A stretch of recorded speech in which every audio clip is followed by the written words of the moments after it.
Ma'am, south की movies का और बॉलीवुड की मूवीज़ का एक बहुत ही इंटरेस्टिंग अंतर है इन दोनों में। साउथ के जो मूवी है, जैसे फॉर एग्जांपल आपने पुष्पा की बात की, पुष्पा से पहले जैसे हनुमान आया था, हनुमान बोल के एक मूवी आया था, या साउथ का जो और भी जैसे केजीएफ आया था, या उससे पहले हम बाहुबली बनाए थे। तो साउथ की मूवीज़ क्या हैं, धर्म या रिलीजन जैसे टॉपिक को भी एक पॉजिटिव सेंस में दिखाते हैं, ना कि नेगेटिव। जबकि हमारे यहाँ कैसे बॉलीवुड में कैसे आया, जैसे पीके है, जहाँ पे एक धर्म का मजाक उड़ाया गया था।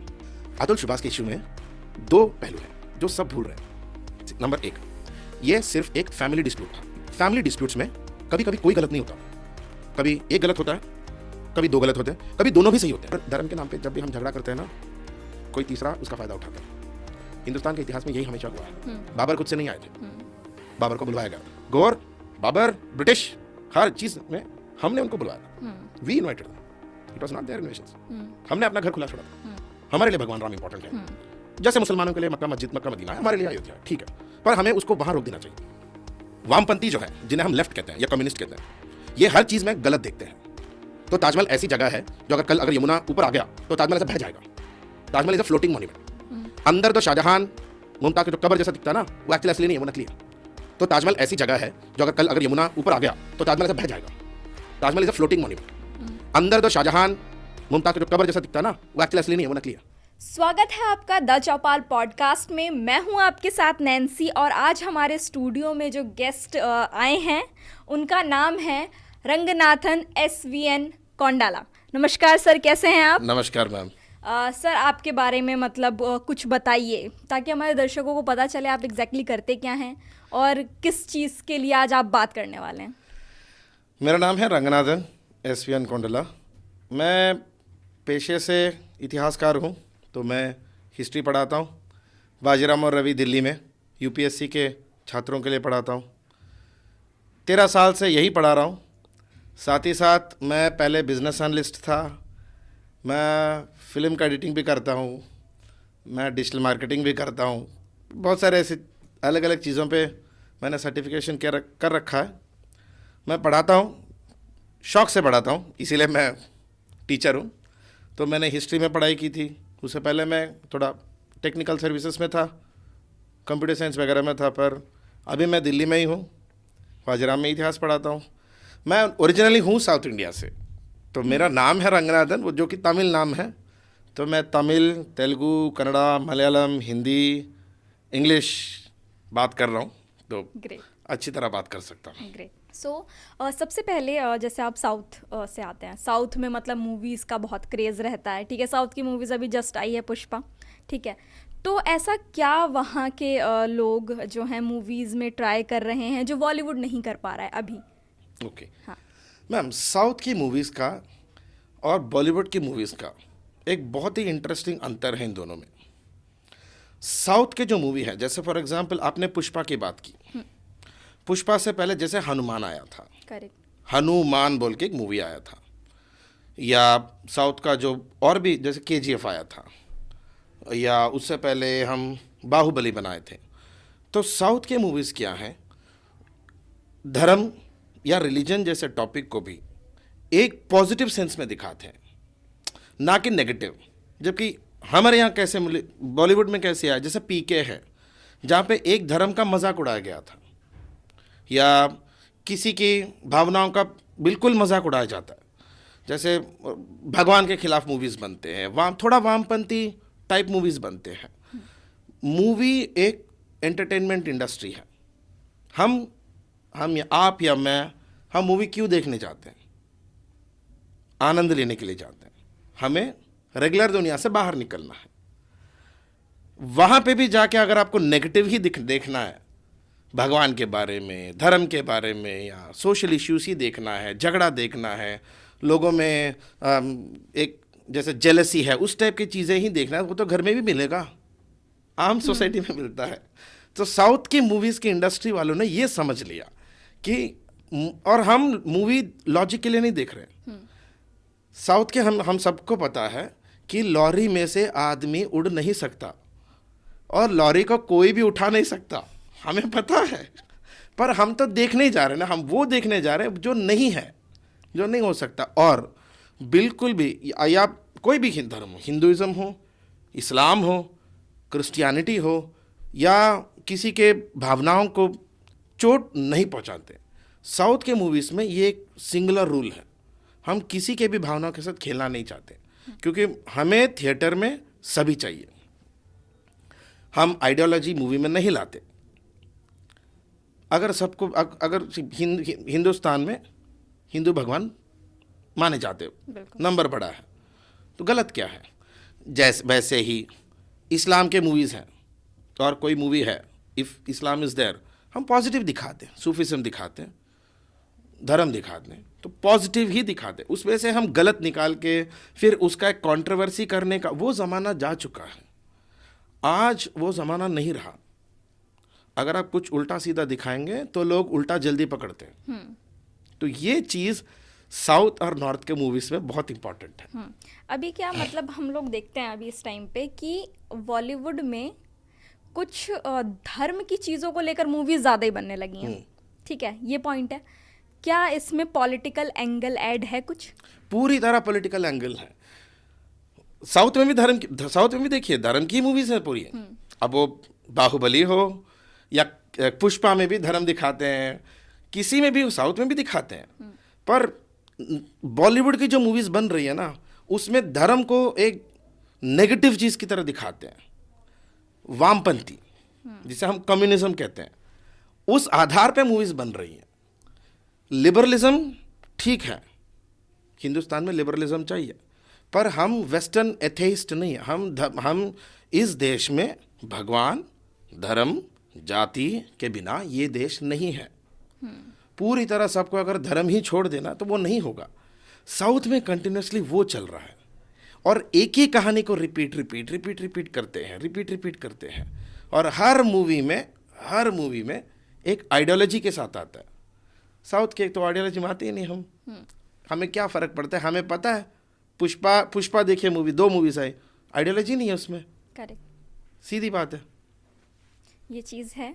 अभी आपने लेफ़्ट और राइट की बात की, ठीक है। लेफ़्ट और राइट में डिफरेंस क्या, ज़रा ये थोड़ा सा आसान शब्दों में हमारी ऑडियंस को समझा दीजिए, क्योंकि यंगस्टर्स जो हैं पॉलिटिकल एंगल से जो अब घुस रहे हैं पॉलिटिक्स में, उनके लिए थोड़ा समझना ज़रूरी है। जिन लोगों को नहीं पता उनको थोड़ा सा पता चल जाए। सीधी मैं छोटा एग्जाम्पल में बता देता हूँ।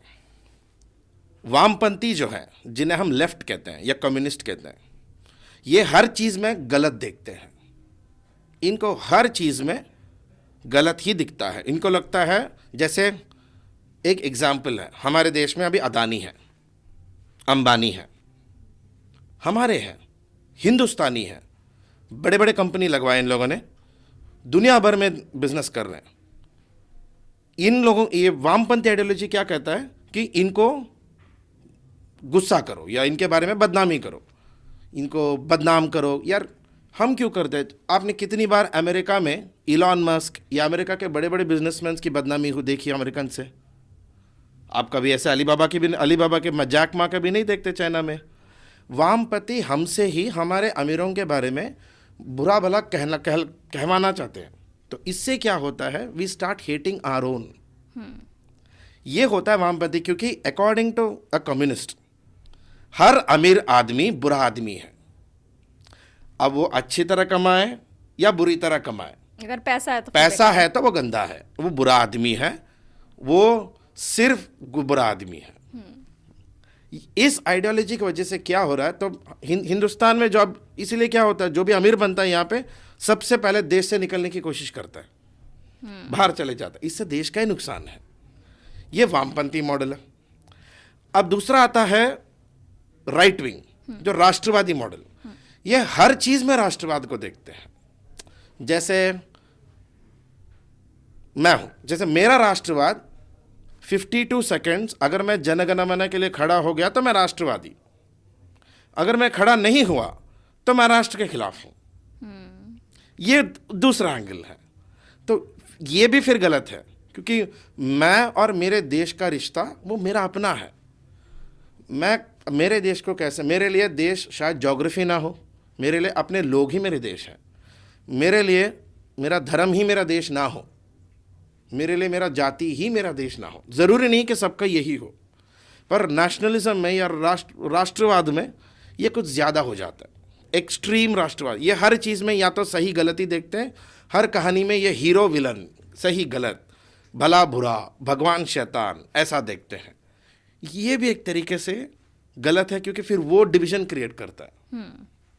अभी के लिए जैसे कि हम लोग देख रहे हैं कि आपने मतलब लेफ़्ट राइट का बताया, समझाया हमें। अभी लेफ़्ट राइट में देखते हैं पॉलिटिकल एंगल थोड़ा अभी बहुत ज़्यादा चल रहा है अंबेडकर जी को लेकर। अमित शाह जी को पूरा घेरे में ले लिया है माफ़ी मांगने के लिए। हाँ हाँ। क्या सच में लोगों ने मतलब सही समझा जो वो बताना चाह रहे थे? सी, अंबेडकर का जो अभी किस्सा चल रहा है, ये तो पूरी तरह एक वेरी प्लान्ड तरीके से उनके पूरे स्पीच को सिर्फ उसमें से 11 सेकंड काट के उस 11 सेकंड का एक मुद्दा बनाया गया है। जैसे जो अमित शाह पूरी तरह कह रहे थे वो सही है। एक तो इस देश में किसी ने अंबेडकर को समझा नहीं है। ऐसी बहुत सारी चीज़ें हैं जो अंबेडकर के बारे में जब लोग खुद पढ़े तो उनको समझ आता है। जैसे अभी मैं जो कह रहा हूँ शायद बहुत लोगों को ना अच्छा भी ना लगे, अंबेडकर जैसे रिजर्वेशन के एकदम खिलाफ थे। पूना पैक्ट 1932 से ही खिलाफ थे, क्योंकि उनको ये डर था कि अगर हमने रिजर्वेशन दे दिया तो ये एक आइडेंटिटी बन जाएगा। अंबेडकर अपनी पूरी जिंदगी जातिवाद के खिलाफ काम करे। आज हम उनके नाम पे ही जातिवाद को प्रमोट करते हैं। अंबेडकर तो मेरे हिसाब से तो अंबेडकर को तो ये बहुत, उन्होंने एक पूरी बुक ही लिख डाली, एनिहिलेशन ऑफ कास्ट, पर उनके नाम पे ही हम जातिवाद करते थे। आज कर रहे हैं। आज इतने सारे पॉलिटिकल पार्टीज हैं जो उनके नाम पे करते हैं, जैसे कांग्रेस है, जैसे रीजनल पार्टीज है। एक विषय। नंबर 2, दूसरा विषय, अंबेडकर ने जब संविधान बनाया था 1953 राज्यसभा में, उन्होंने खड़ा होकर कहा था कि अगर मौका मिले संविधान को जलाने वाला मैं ही सबसे पहला हूंगा।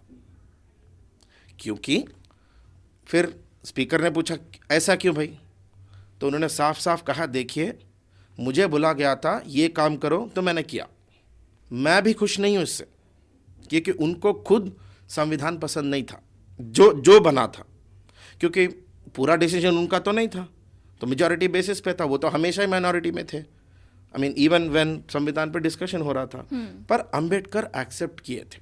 नंबर 2। नंबर 3, जैसे आज लोग समझाते हैं अंबेडकर का बहुत बहुत बुरा इस्तेमाल हो रहा है, जो कि अमित शाह कह रहे थे। पूरे स्पीच में अमित शाह का वही था, क्योंकि जैसे अंबेडकर जातिवाद के खिलाफ थे, ब्राह्मण के खिलाफ नहीं थे, क्षत्रिय के खिलाफ नहीं थे। अंबेडकर ने उनकी कभी बुराई नहीं की। उनकी कभी अंबेडकर ने ये नहीं बोला कि ब्राह्मण को मार दो, जैसे साउथ में वो पेरियार रामास्वामी ने बोला था कि अगर जातिवाद को ख़त्म करना तो ब्राह्मण को ही मार दो। ये बोला था पेरियार ने साउथ में, खुले में स्टेटमेंट में बोला था मीडिया में। अंबेडकर उस टाइप के नहीं थे। अंबेडकर समझते थे कि जातिवाद एक प्रॉब्लम है और उसके खिलाफ ही काम कर रहे थे, वो लोगों के खिलाफ नहीं थे। प्रॉब्लम ये था कि इवेंचुअली ये आज जिस कांग्रेस ने 11 सेकंड का अंबेडकर का काटा और जो कह रहा कि अमित शाह ये जाए, अमित शाह अपॉलॉजी दे, इसी कांग्रेस ने डेफिनेटली ये प्रैक्टिस किया कि अंबेडकर लोकसभा में न जीते। इसी कांग्रेस ने उनको कैबिनेट से निकाला। इसी कांग्रेस ने उनसे बिल तो बनवाया, कॉन्स्टिट्यूशन तो बनवाया, उसके बाद उनको धक्का मार के निकाल दिया। हिंदू कोड बिल जब कर रहे थे, अंबेडकर ने साफ साफ हिंदू कोड बिल का इनकार किया था। अंबेडकर को रिजाइन करना पड़ा और यही कांग्रेस वालों ने पार्लियामेंट के बाहर अंबेडकर को मारा था। पार्लियामेंट के बाहर। ये थोड़ा सा मतलब हिंदू कोड बिल के बारे में थोड़ा समझाएंगे, क्या था ये? हिंदू कोड बिल ये था जहां पार्लियामेंट हिंदू शादियां, Hindu inheritance, Hindu adoptions, Hindu family laws जो थे उनको रिस्ट्रिक्ट करना चाहते थे। द प्रॉब्लम ये था कि ये कांग्रेस सोशलिस्ट था उस टाइम में, थोड़ा कम्युनिस्ट था। तो जैसे for example all India Muslim personal law board है, मुसलमानों के लिए उनका सेक्युलर लॉ अलग है, उनका लॉ अलग है। वैसा हिंदुओं के लिए भी लॉ बनाया गया था, जबकि ऐसा नहीं होता हिंदुओं का। हमारे सी जैसे इस्लाम का शरीयत है, हिंदुओं का शरीयत नहीं होता। जैसे हमारे यहाँ शादियाँ रीजन बेसिस लैंग्वेज धर्म अपने, क्योंकि हमारा हिंदुइज्म एक सिंगल बुक टाइप का धर्म नहीं है। फिर इसमें विष्णुवाद है, शैविज्म है, फिर शक्तिवाद है, फिर समर्था है, अलग अलग है। तो इसको कैसे स्ट्रक्चर बनाएंगे? जैसे मैं राम संप्रदाय से हूँ, मैं भगवान राम को मानता हूँ। कोई कृष्ण संप्रदाय से, वो कृष्ण को मानता है। राम संप्रदाय हूँ, मैं एक ही बीवी रखूँगा। जो कृष्ण संप्रदाय, उसकी मर्जी। हिंदू शास्त्र में, हिंदू वेद में, हिंदू पुराण में 1 marriage 1 wife, single marriage single wife, ये तो लिखा नहीं है। फिर इसको लीगली बनाया गया था। अंबेडकर का गुस्सा ये था कि ये क्यों किया जा रहा है, क्यों हिंदुओं को ही रिस्ट्रिक्शन किया दिया जा रहा है, बाकी धर्मों को क्यों नहीं। ये एक आर्ग्यूमेंट था। जब अंबेडकर जब भी ये उठाते थे तो कांग्रेस उनके खिलाफ थी। तो सारे प्रिंसिपल्स, जो भी कांग्रेस काम कर रहा था उस टाइम में, हिंदुओं को रिस्ट्रिक्ट करने का ही कोशिश था। अब प्रॉपर्टी इनहेरिटेंस, जैसे प्रॉपर्टी इनहेरिटेंस है, हम हमारा पंचायत लॉ इस्तेमाल करते थे, उसको निकाल के फिर लीगल लॉ बनाया गया। फिर स्पेशल मैरिजेस एक्ट लाया गया, where intercaste marriage, inter religious marriage permitted है। इसके लिए प्रॉपर डिस्कशन नहीं हुआ, कोई डिस्कशन नहीं हुआ। कांग्रेस के नंबर्स थे, कांग्रेस हर बिल को सबमिट करता था, पास करना चाहता था। अंबेडकर को इसका गुस्सा था। अंबेडकर एक डेमोक्रेट थे, उनको चाहिए था कि डिस्कशन हो। 4 लोग अपोज करना चाहते तो करने दो, फिर एक न्यूट्रल लाइन पे आएंगे बात होनी चाहिए। हाँ, बात नहीं करने देता था कांग्रेस। और आज यही कांग्रेस अमित शाह को कहता है कि अमित शाह रिजाइन करें, क्योंकि उन्होंने जो कहानी, उन्होंने एक बड़ा सा स्पीच बोला था। उसमें शुरू में, अब स्पीच है,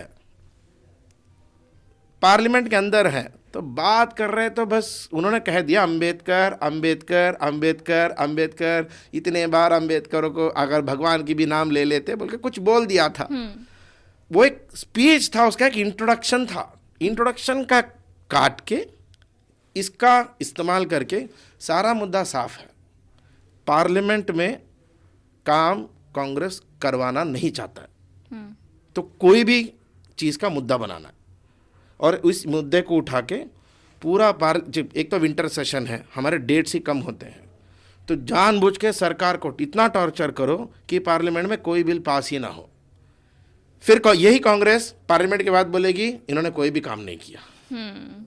ये प्रॉब्लम है। लेकिन अभी मतलब ये जो पार्लियामेंट वाला है, थोड़ा सा इसका ये समझाइए, जिस तरह से ये लोग स्थगित करवा देते हैं या फिर जो मुद्दे चल रहे होते हैं संसद रुकवा देते हैं, कार्रवाई रुकवा देते हैं, उसमें देश का कितना नुकसान हो रहा है? जो आम लोग हैं, जो पब्लिक है, जो किसी फैसले के लिए इंतजार कर रही है, उनका कितना बड़ा नुकसान है? जैसे कुल मिला के हमें 2.5 मंथ्स का टाइम मिलता है ये विंटर में, जैसे पार्लियामेंट में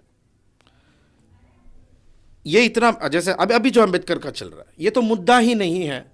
पॉइंट, पार्लियामेंट है, अमित शाह जी है, उनकी ज़बान है। पार्लियामेंट के अंदर 19 क्लॉज 1 क्लॉज ए है, फ्री स्पीच है। उन्होंने स्पीच दे दी, स्पीच दे दी, बात बोल दिया, बात खत्म। अगले मुद्दे पे आए ना, क्योंकि अब इसको बड़ा मुद्दा बना के, इसको एक इश्यू बना के ऐसे ही 15-20 दिन काटेंगे। बीच में ऐसे बहुत सारे मुद्दे हैं, जैसे जीएसटी का डिस्कशन है, जैसे हमारा फॉरेन पॉलिसी है, बांग्लादेश से हमारे रिश्ते खराब हैं, तो उसके लिए हम क्या करेंगे, हिंदुस्तान में उद्योग करने के लिए हम क्या करेंगे, और विकास योजना है या कौशल विकास योजना है, खनिज क्षेत्रीय कल्याण योजना है, जैसे बहुत सारे गवर्नमेंट सरकारी योजनाएं हैं जिनको और इम्प्रूव करना है, मनरेगा है। सरकार कुछ करना भी चाहे तो एक टाइम में हिंदुस्तान में जब ऑपोजिशन था, ऑपोजिशन और गवर्नमेंट साथ काम करते थे। क्योंकि मैं अपोजिशन हूं, मैं तुम्हारे खिलाफ ही बोलूंगा, ये कभी आइडिया नहीं था हिंदुस्तान में। पर जब से ये 2014 के इलेक्शंस हुए हैं, तब से इंडिया का जो अपोजिशन है वो एक्चुअल अपोजिशन का काम नहीं कर रहा है। उनको बस काम खराब करना है, मुद्दा हो मुद्दा ना हो कोई फर्क नहीं पड़ता। इतना खराब करो कि मोदी और अमित शाह की बदनामी हो।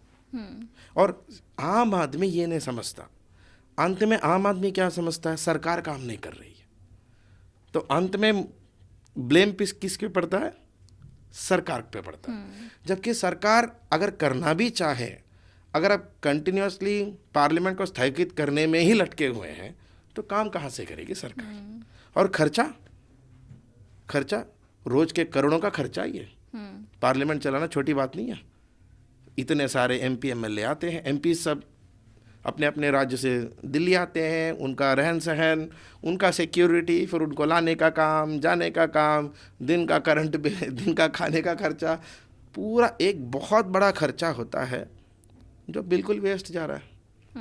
और उसकी चिंता नहीं है नहीं किसी है। को। जैसे कल निर्मला सीतारामन ने, फाइनेंस मिनिस्टर ने, एक अच्छी बात बोली कि विजय माल्या से मैंने कुछ 14,000 करोड़ वापस मंगवाए, ईडी ने किया था। किसी और ललित मोदी से कुछ 6,000 करोड़ हम लोगों ने वापस मंगवाए, ईडी से किया था। ये लोग पैसे हमको धोखा देके भाग गए थे बैंकों को। मैडम ने बोला था, ईडी ने बोला है, अगर सही अपोजिशन होता तो इस बात की दाग देनी चाहिए, अप्रिसिएशन दे दो। क्या गलत किया, हिंदुस्तान का पैसा है, वापस लाए ने। उस पे भी फिर कंप्लेंट कर रहे थे कि तुमने 2 रुपए कम लाए। अब क्या हो सकता है इसका?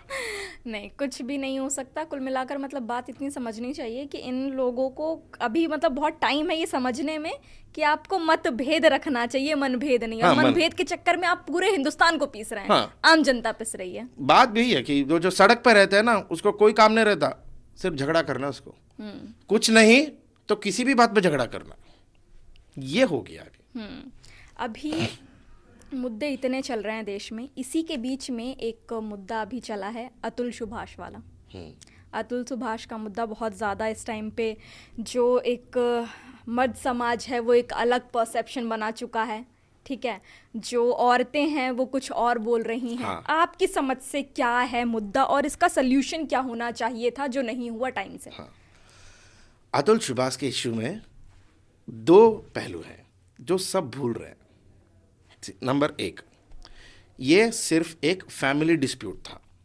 जैसे हमारे पुराने चंद्रचूड़ सर ने, चीफ जस्टिस जो रिटायर हुए थे, चंद्रचूड़ सर ने एक बात कही थी कि फैमिली डिस्प्यूट्स में कभी कभी कोई गलत नहीं होता, कभी एक गलत होता है, कभी 2 गलत होते हैं, कभी दोनों भी सही होते हैं। ये फैमिली डिस्प्यूट है। हम यूट्यूब में, टीवी के इस तरफ बैठ के हमें नहीं पता कि वहाँ पे हुआ क्या। एक तो ठीक है कि हाँ, अभी हम इतना क्यों उठ रहे हैं, क्योंकि अतुल सुभाष ने सुसाइड कर लिया था। पहला क्वेश्चन, ये एक फैमिली डिस्प्यूट था। फैमिली कोर्ट इस पूरे किस्से में एस्केप हो गई जज, ये हर कोई भूल रहा है। सब ने वो निकिता सिंघानिया को तो विलन बना दिया, अतुल हीरो बन गए। एक्चुअल रावण तो जज है ना। करेक्ट। फैमिली कोर्ट में 120 हियरिंग्स का ऐसा क्या डिस्कशन चल रहा है, जबकि फैमिली कोर्ट एक्ट 1984 के तहत मुश्किल से 60 to 90 डेज ही होता है। 90 डेज डेली हियरिंग करोगे तो भी 90 हियरिंग्स में खत्म होना चाहिए ना। और इस विषय पे सुभाष ने तो साफ साफ बोला भी था कि मेरा पूरा प्रॉब्लम जज से है, क्योंकि जब मेरी बीवी ने, हाँ ठीक है यार, मियाँ बीवी है, झगड़ा होता है, बात कभी ऊंच नीच हो जाती है, बीवी ने कह दिया कि मर क्यों नहीं गए तुम, तो जज हंसी। लोगों ने वो पकड़ा कि बीवी ने बोला मर क्यों नहीं गए, पर लोगों ने ये भूल गए कि जज क्यों हंसी। और सुभाष ने साफ साफ कहा था कि जज हंसी। वो रीता तो, वो जज तो इलाहाबाद फैमिली कोर्ट की एस्केप हो गई। और एक पूरा स्कैम की तरह चल रहा है। ना मीडिया लोग ये बात कर रहे हैं, ना जुडिशरी ये बात कर रही है। लॉयर आके उसको कहता है ना जज ठीक है, जज सेफ है। क्योंकि मेरे हिसाब में इस केस में जुडिशियल माफिया निकिता को बलि चढ़ा के खुद एस्केप हो गई। जबकि अतुल के पूरे वीडियो आप देखोगे, उन्होंने करीब करीब 40 मिनट जज के बारे में बात किया था कि जज और जज के पास कोई आदमी था शंभू, हियरिंग के लिए 500 से 50,000 रुपए ले रहा था एक हियरिंग के लिए। 120 हियरिंग, 500 रुपए। और अतुल ने यह साफ कहा था कि जब भी बुलाते थे, जब ये आता था तो जज नहीं आती थी, छुट्टी लेके चले जाती थी। और फिर शंभू आता था, कहता था कि अगर तुरंत कल ही हियरिंग चाहिए तो 5,000 लगेगा, अगर 500 ही दोगे तो 15 दिन बाद फिर आ जाना। और अतुल रहता था बेंगलोर में, कोर्ट हियरिंग हो रहा है इलाहाबाद में, जौनपुर में, जौनपुर का फ्लाइट तक नहीं है, तो उसको उतर के फ्लाइट इलाहाबाद के पास कहीं उतर के फिर वहां से बस में लेके जाना पड़ेगा। पूरा 2 दिन लगता था। एक्चुअल एस्केपी यहां पे है जज। इस विषय में फैमिली को, मेरे हिसाब से हाई कोर्ट को या सुप्रीम कोर्ट को सुओ मोटो उतरना पड़ेगा। और इंडिया में एक और प्रॉब्लम है, judiciary is required to take care of executive and legislature. जो ट्रांसपेरेंसी जो नाम अक्सर कहते हैं कि जुडिशरी ये इट मेक्स श्योर कि एग्जीक्यूटिव और लेजिस्लेचर अपना अपना काम करे। जुडिशरी का कौन देख रहा है? जैसे अभी मैंने और आपने बात किया, मैंने अभी तक क्यों जज का नाम नहीं लिया? अगर मैंने जज का नाम लिया तो आप पे मेरे पे कंटेम्प्ट ऑफ कोर्ट का केस कर देंगे लोग, इसलिए मैंने नाम लिया। अभी तक मुझे नाम पता है, मैं नाम नहीं लूंगा। ये भी नहीं, आप भी नहीं ले सकती, क्योंकि गलती उनकी, क्राइम उनका, पनिशमेंट हमको मिलेगा।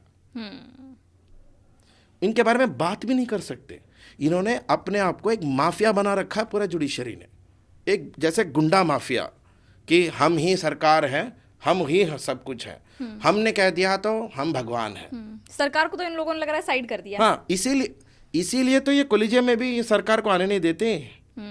आप चाहे तो सुप्रीम कोर्ट के सारे जज का इतिहास देखिए, आप हंसोगे कि हर जज किसी ना किसी पुराने जज का रिश्तेदार था।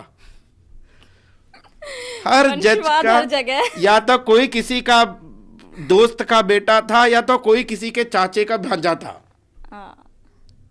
ये क्यों होता है? सीनियर था, ठीक है, सरकार क्यों नहीं? जब जुडिशरी एग्जीक्यूटिव और लेजिस्लेचर पे आंख रख सकती है, तो एग्जीक्यूटिव लेजिस्लेचर जुडिशरी पे आंख क्यों नहीं रख सकता? जुडिशरी को अपना काम करने में ट्रांसपेरेंसी, जब जुडिशरी इतना कॉन्फिडेंट है कि वो अपना काम खुद मुख्तार से कर रही है, तो कोई उस पर आंख क्यों नहीं रख सकता? बिल्कुल। नंबर 1 ये है first point which I said कि सब ने जज को भूल गए। मेरे हिसाब से तो सबसे पहले जज को पकड़ो, जज को पकड़ो, पूछो 120 हियरिंग का क्या किया आपने। और फैमिली कोर्ट तो सारे रिकॉर्डेड है, फैमिली कोर्ट का लॉ है, रूल है 1984 के तहत, सब सारे 120 हियरिंग रिकॉर्डेड है। तो रिकॉर्ड निकालो, देखो क्या हुआ, पकड़ी जाएगी। जज तो खुले, रिकॉर्डिंग है, खुली पकड़ी जाएगी, बचा रहे उसको। नंबर 2, एलिमोनी का केस, ये बहुत बड़ा इश्यू है। मैम, पिछले 4 दिनों से, जब से अतुल सुभाष का हुआ था, मैं तो यही सुन रहा हूँ कि सब कह रहे हैं हिंदुस्तान में दहेज प्रथा खत्म हो गई, इसलिए एलिमनी भी बंद होनी चाहिए। मुझे नहीं पता कि दहेज प्रथा कब खत्म हुई। दहेज लेना गलत है, आज हम उसको दहेज नहीं कहते हैं, हम उसको लेन देन कहते हैं, गिफ्ट्स कहते हैं, मॉडर्न। गिफ्ट हम नहीं मांगेंगे, आप देंगे तो मना नहीं करेंगे। हाँ। ये कहते हैं। आपको अपनी खुशी से जो देना आप दे दीजिए बस अपनी दे बेटी दीजिए। को। हाँ, कोई हम दहेज नाम इस्तेमाल नहीं करते। मेरे हिसाब से मैं क्लास में भी पढ़ाता हूँ बच्चों को, क्योंकि मुझे तो ये पढ़ाना पड़ता है। मेरे हिसाब से दहेज प्रथा हिंदुस्तान में कभी खत्म नहीं हुई। शादी का खर्चा यहाँ कौन उठाता है? आप बताइए, कौन उठाता है शादी का खर्चा? अभी तो क्या कहते हैं, जो शादी का खर्चा होता है लड़की के साइड से उठाया जाता है। जो मेरे हिसाब से वो भी बारात दहेज जहाँ है। जाते हैं। मेरे हिसाब से तो वो भी दहेज है। लड़का क्यों नहीं उठाए? आधा आधा क्यों नहीं करे? लड़की ही क्यों उठाए? लड़की पैसा भी दे, लड़की खर्चा भी उठाए, तो लड़की दहेज भी दे। तो इससे क्या हो रहा है, आप थोड़ा बुरा मत मानिए, जैसे मैं बता रहा हूँ, इवेंचुअली हो क्या गया, ये कैपिटल इन्वेस्टमेंट हो गया। तो नॉट ऑल, पर थोड़ी लड़कियां क्या कर रही हैं, कैलकुलेट करेंगी 50 लाख शादी, 1 करोड़ दहेज, फिर 6 महीने मेरे रहने का एक 50 लाख, कुल मिला के 2 करोड़। मैंने 2 करोड़ इन्वेस्ट किया, साल का 12%, अब दे दे। 2 साल बाद 2 करोड़ प्लस वापस 24% इंटरेस्ट, एलिमनी। सिंपल बात है। मेरे हिसाब से मैं लड़की को गलत नहीं मानता। एंड ये जब मैं जिस तरीके से दहेज प्रथा या लेन देन या गिफ्ट या आप अब जो भी बोलिए आप, हम मना नहीं करेंगे, आप जो भी नाम दे दीजिए इसको। मैं तो मानता हूं ये एक तरीके का ह्यूमन ट्रैफिकिंग है। लड़के लोगों को बेच रहे हैं, अमीर लड़कियां खरीद रहे हैं, तो कैपिटल इन्वेस्टमेंट कर रही हैं, रिटर्न तो मांगेंगी। बैंक में एफडी करोगे तो 8% मिलेगा, लड़के पे इन्वेस्ट करे तो 12% मिलेगा। दहेज ही नहीं, लेन देन खत्म करो।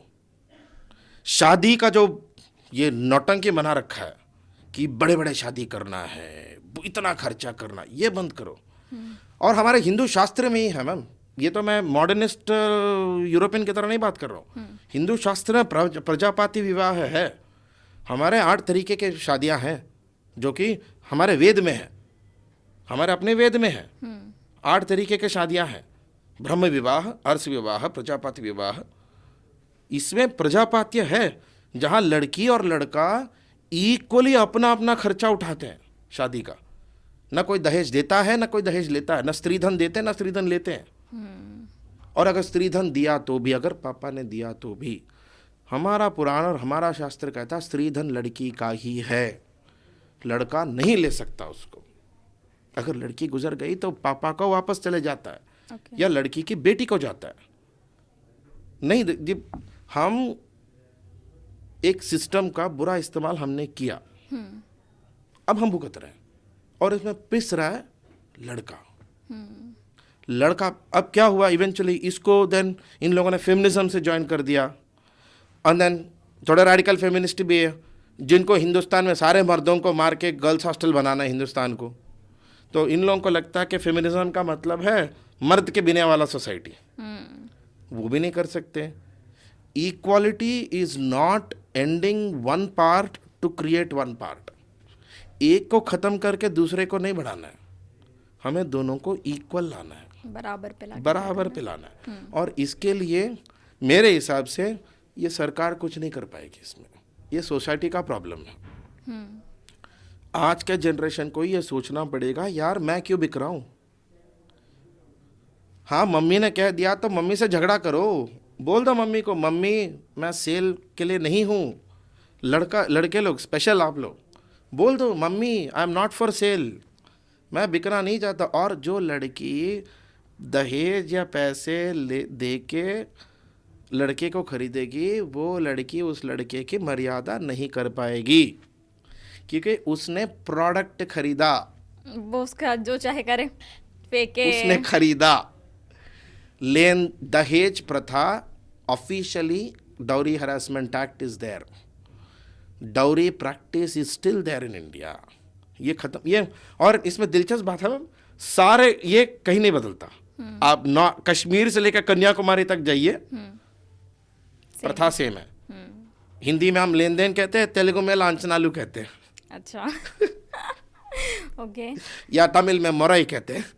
कुछ नहीं बदलता, नाम बदल जाता है, नाम बदल जाता है। जैसे बेसिकली हम सिर्फ वाइन ही बेच रहे हैं, बॉटल बदल रहे हैं। नाम से एक हमने दहेज प्रथा बंद किया नहीं किया, उसको बंद करना पड़ेगा। सोशली लोगों को बंद करना पड़ेगा, लोगों को ये आना पड़ेगा कि मैं दहेज नहीं लूंगा, मैं न दहेज दूंगा। और ये जनरेशन को खुद ही करना पड़ेगा, सरकार नहीं कर पाएगी। Social problems can not be solved in the house of law. Social problems can only B solved in the house, क्योंकि घर के प्रॉब्लम घर में सॉल्व होते हैं। बाहर वाले को मतलब नहीं है कि आपका रिश्ता कितना मजबूत था या फिर आप लोगों ने एक दूसरे के लिए क्या कितना झेला है, क्या भोगा है। पार्लियामेंट में नहीं होते। सी, अतुल के विषय में भी पहला क्वेश्चन ये होना चाहिए कि क्या दहेज लिया गया था, क्या दहेज दिया गया था, बीच में क्या हुआ था। सी, हम तो मैं ये नहीं कह रहा हूँ कि अतुल के साथ बुरा नहीं हुआ, प्लीज अंडरस्टैंड। निकिता ने अपने पावर्स का बहुत बुरा इस्तेमाल किया, बिल्कुल लॉ का बहुत बुरा इस्तेमाल किया। और ये एक अकेली केस नहीं है। और ये इसमें गलती जज के, जैसे मैं आपको बताता हूँ, एमपी के एक जज है, 3 महीने की बात है मैम, लड़की 6,16,000 एलिमनी मांग रही थी महीने का। याद है मुझे, 6,16,000। जज ने पूरा आधा घंटा धोया लड़की को। करेक्ट। 2 महीने पहले वाली केस है, सेम एमपी के जज है। जिसमें जज ने खुद बोला था कि मतलब कोई भी सिंगल पर्सन क्या इतना इन्वेस्ट करता है अपने हाँ, ऊपर। हाँ, बोला 6 था लाख सेम जज 2 महीने, ये तो 6,16,000 वाला 3 महीने पहले, सेम जज 2 महीने पहले की बात है। मैं देख रहा था, जब मैं देख रहा था वो वीडियो। लड़की ने शादी किया, 6 महीने रही लड़के हस्बैंड के साथ, उसको 13 करोड़ एलिमनी चाहिए, 13 करोड़, सॉरी 33 करोड़, अच्छा 33 करोड़, और लड़के का इनकम 55 लाख साल का, उसमें भी जज ने धोया। तो सारे जज बुरे नहीं है, प्लीज अंडरस्टैंड, जज बुरे नहीं है। एमपी की जो फैमिली कोर्ट वाली जज है वो तो बहुत धोती है। शी कम्स, ऐसा नहीं है कि शी इज प्रो मैन और एंटी वुमेन और प्रो वुमन और anti man, she sees the neutral part. जो एलिमनी जेन्युइन है वो दे सकती है, अब मुंह में जो आया पूछ लोगे एलिमनी वो दे देंगे, पॉइंट। गलत है। और इसमें जज की गलती नहीं है एमपी वाले केसेस में। पर ये सुभाष वाले केस में मैं आज भी मानता हूं, एक भी मीडिया हाउस जज को क्यों नहीं पकड़ रहा? आज तक किसी एक भी बड़े मीडिया हाउस ने जज का इंटरव्यू क्यों नहीं लिया? जज के ऊपर बात नहीं हुई, जज के ऊपर ना डिस्कशन हुई, ना बात हुई, ना इंटरव्यू हुई। जज को पकड़ो। रितिका तो ट्रैक किया था लोग, रितिका वो निकिता के घर भी गए थे, निकिता के घर भी जाकर वीडियो बाकी चल से रहा वीडियो है। भी उठाए। वो तो बाइक वाइक से भी कहीं जा रहे हैं, पूरा कैप्चर किया जा रहा है कहाँ क्या है ये जज वो। को क्यों छोड़ दिया? तो क्यों जज को क्यों बचा रहे? जज की प्रॉब्लम है, जज की प्रॉब्लम है, जिसके पास पावर है प्रॉब्लम उसी की है, प्रॉब्लम वही है। जज ने अपना पावर का बुरा इस्तेमाल किया, पैसे बनाई। वो 120 हियरिंग मर्डर केस में नहीं होता, आईपीसी 302 में 120 हियरिंग। पता नहीं भाई इतना क्या दिलचस्प इतना मुद्दा क्या था। ही था 120 खत्म हो हियरिंग। सकता था, बहुत इजीली खत्म हो सकता था, ठीक है, एक निष्कर्ष निकाला जा सकता था, लेकिन इसको वहां तक खींचा गया जब तक किसी इंसान ने अपनी जान नहीं ली। जान नहीं दी उसको। वो हेल्पलेस हो गया था। सब निकिता को ब्लेम कर रहे हैं। वो मरा था, मेरे हिसाब से वो मरा था जज की वजह से। वो हेल्पलेस हो गया था। क्या करता वो? सत्ता के खिलाफ कहाँ कर फाइट करता? वही चीज, क्योंकि बीवी गलत है वो तो पॉइंट है, बीवी के साथ तो उसने झगड़ा किया, पूरे 2019 से झगड़ा कर रहा था, वो तो चल रहा था। पर जज के साथ क्या करता? पॉइंट। जबकि जज का तो निष्पक्ष होना था, और जज इसके ऊपर पैसे बना रही थी, वो पहले उसको पकड़ना चाहिए। और वो लॉयर जो थे, सबको पकड़ो, सबको इन्वेस्टिगेट। मेरे हिसाब से बार काउंसिल को तो उन सबको निकाल ही फेंक देना चाहिए, निकाल बाहर फेंक दो, क्योंकि ऐसे लोग पूरे तालाब को गंदा करते हैं। बिल्कुल बिल्कुल। अभी जिस तरीके से हम लोग सिचुएशन देख रहे हैं, एक मर्द समाज के लिए अलग, महिलाओं के लिए अलग, क्या जो इतिहास वाला भारत है वहाँ पर क्या सिचुएशन थी एग्जैक्ट महिलाओं की, और अब का जो भारत है वहाँ पर क्या सिचुएशन है एक मर्द और एक महिला दोनों की? कितना बदलाव आया है, क्या चीज़ें सिमिलर हैं, क्या कुछ चीज़ें ऐसी हैं जो पुरानी महिलाओं के साथ हुई हैं और वो आज उल्टा उनको वापस दिया जा रहा है? देखिए मैम, मैं ये मानता हूं कि इक्वालिटी इज ए मिथ। आदमी और औरत बिल्कुल समान नहीं हो सकते। पॉलिटिकली हम हो सकते हैं, बिल्कुल। मैं चाहे जितना भी कोशिश कर लूं, मैं बच्चा तो पैदा नहीं कर सकता। सृष्टि ने तो मुझे वो पावर नहीं दिया ना। अब नेचर ने तो बच्चा पैदा करने की शक्ति सिर्फ औरत को ही दी है, और बच्चा पैदा करना मजाक नहीं है। जितना दर्द उतना होता है ना, रेगुलर आदमी सुइसाइड ही कर लेगा, उतना आसान नहीं है ना। और नेचर ने हर चीज़ का एक बैलेंस रखा है, हम इसको खराब करने में लगे हुए। पॉलिटिकली मैं मानता हूं कि इतिहास में एक फेज था जहां हमने औरतों, स्त्री या औरत को नीचे कराया, क्योंकि हमारा एक पैट्रियार्कल सिस्टम है, हम आर्य व्यवस्था है, इंडो यूरोपियन सोसाइटी है, मेल सेंटर्ड सोसाइटी है। मर्द हमारा सेंटर ऑफ द सोसाइटी है, औरत उसके साथ है।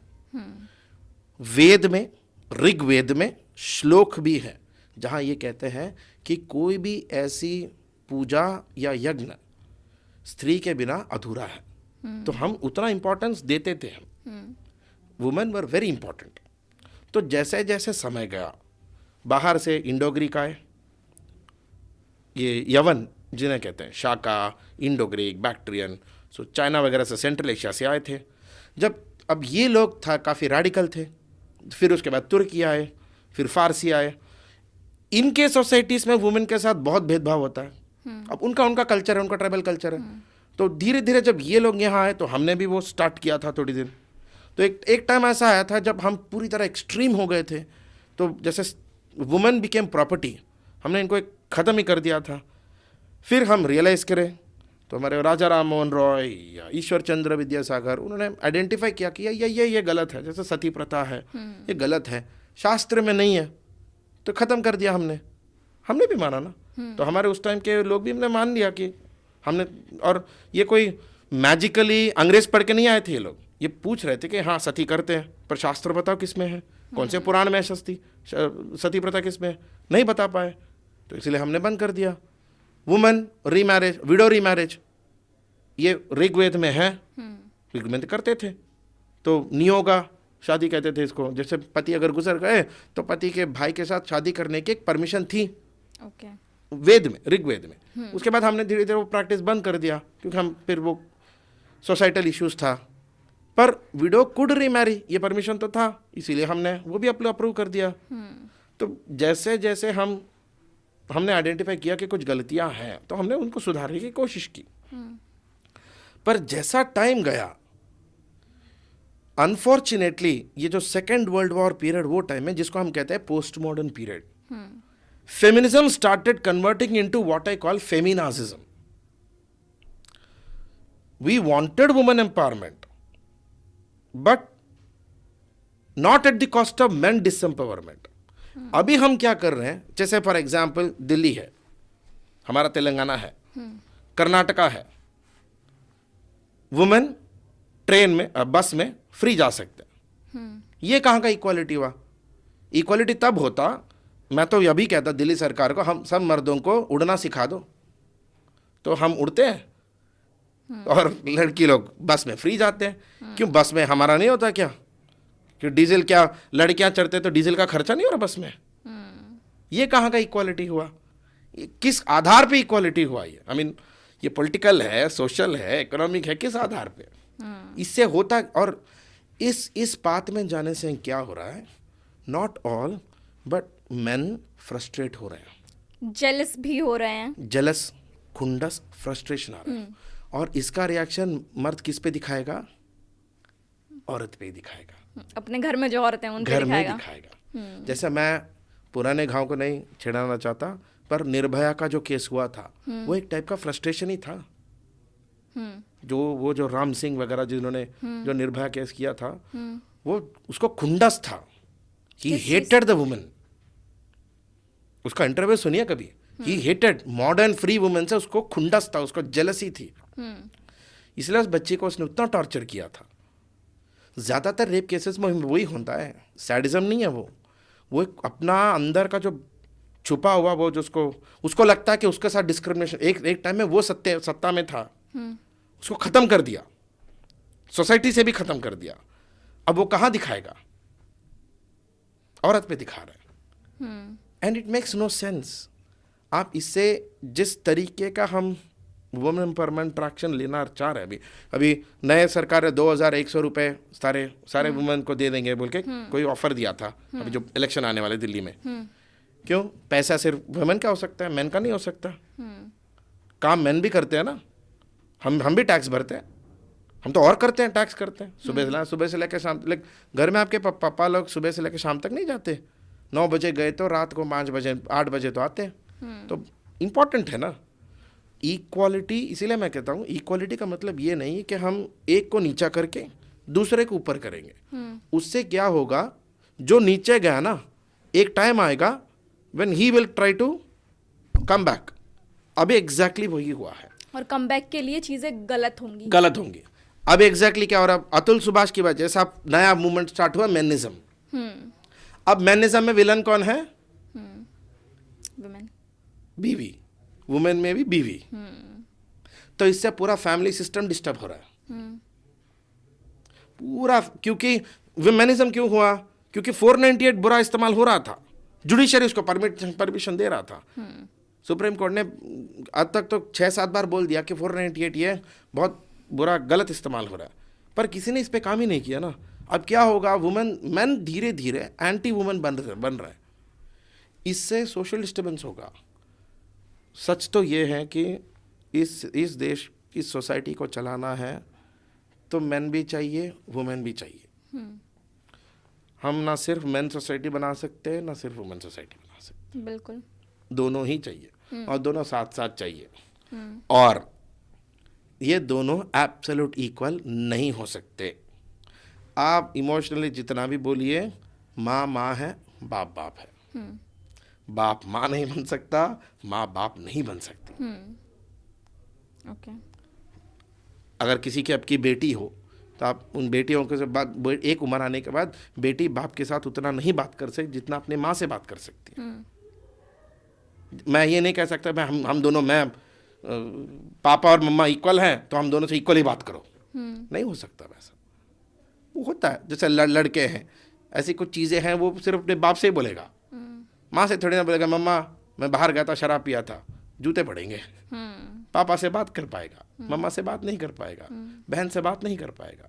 तो ये जो इक्वालिटी, जो कॉमन कॉन्सेप्ट जो लोग आज प्रचार करते हैं ना, ये एक वेस्टर्न कॉन्सेप्ट है। वेस्ट में, यूरोप में ये चलता है क्योंकि वहाँ पे एथेइज्म बड़ा है। मैं भगवान को नहीं मानता, मैं सोसाइटी को नहीं मानता, मैं धर्म को नहीं मानता, मैं जातिवाद को नहीं मानता, वो मॉडल है वहाँ पे। हम वो नहीं हैं। हम, हमारे लिए धर्म, जाति, हमारी सोसाइटी, हम वो चार लोग, पता है ना चार लोग क्या करेंगे, हम चार लोगों के लिए जीते हैं। तो हमें वो, क्या 4 लोगों के लिए जीना सही है? हिंदुस्तान ऐसे ही बना है, हमारा सोसाइटी ऐसा ही है। 4 लोग हमारी जिंदगी नहीं है, पर 4 लोगों के बिना हमारी जिंदगी नहीं है। ये हिंदुस्तान है।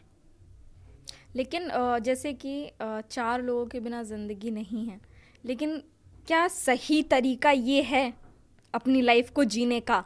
एक तो हो गया कि हम लोगों ने बनाया ऐसा है, ये बना ऐसा है, एक हो गया कि सही क्या है, गलत क्या है। Man is a social animal.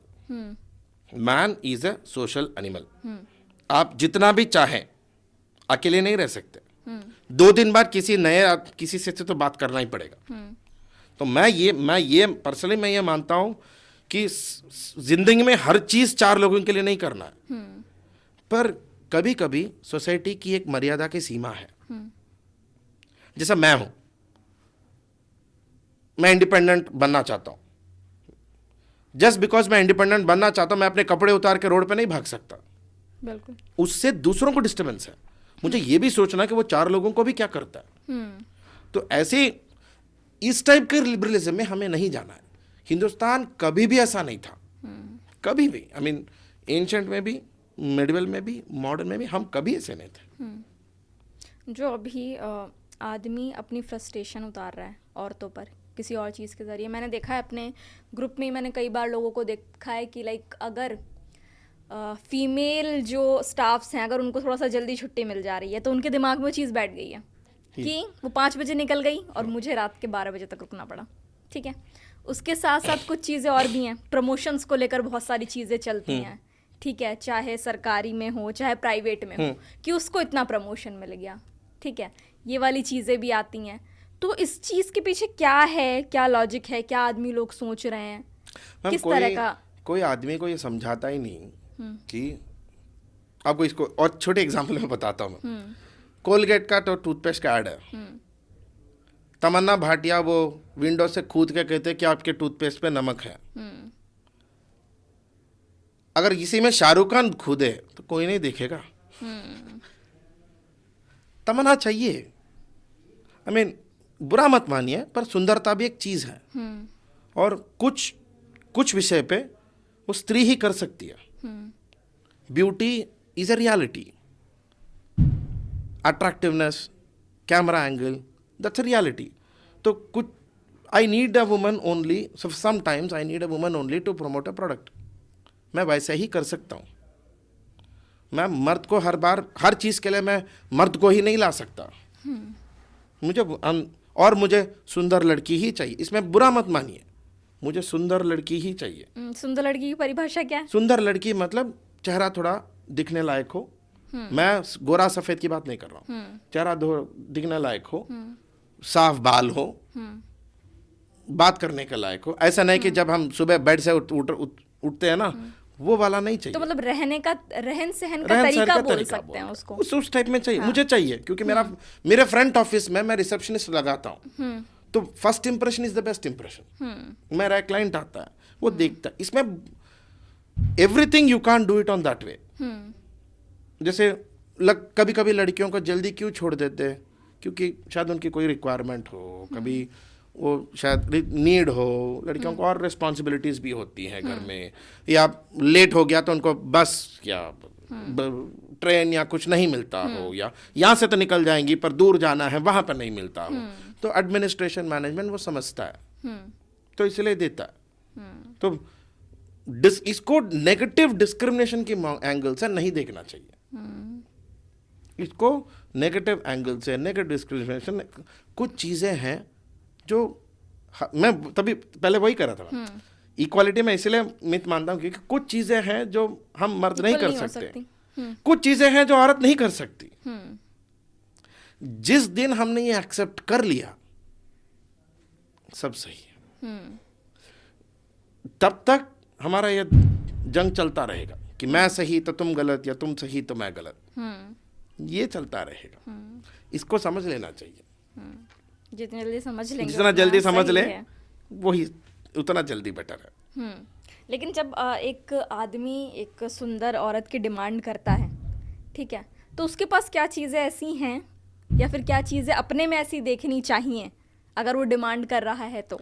Ma'am, ये जो सुंदरता है ना, this is perspective, number one. एक तो पर्सपेक्टिव है, ओके, जो आदमी अपने अपने, everybody has a different mindset of that, obviously. Okay, इसमें some are good, some are bad, some are racist, some are colorist। मैं तो इनको कलरिस्ट कहता हूँ कि जो त्वचा के रंग के आधार पे भी सेलेक्ट करते हैं। ये पर्सपेक्टिव है, ये एक सोशल इश्यू है, ये एक सोशल इश्यू है। इस आधार पे लोगों को खुद ही सोचना पड़ेगा कि मैं मांग क्या रहा हूँ। सुंदरता कंप्लीटली पर्सपेक्टिव है, कंप्लीटली टोटली पर्सपेक्टिव है। सही बात है, क्योंकि चेहरे की बनावट से लेकर रंग तक जरूरी नहीं है कि जो अच्छा दिखता है वो अच्छा भी हो।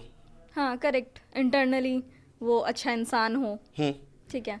और अच्छा दिखने की जो परिभाषा है, अभी जैसे हम लोग बोलते हैं कि लाइक हम लोग धर्म में मानते हैं, हम लोग भगवान में मानते हैं, तो हमें ये भी मानना पड़ेगा कि भगवान ने ही बनाया जिनको हम लोग जज कर रहे हैं बैठ के। I say in English, our irregular, our imperfections are perfections.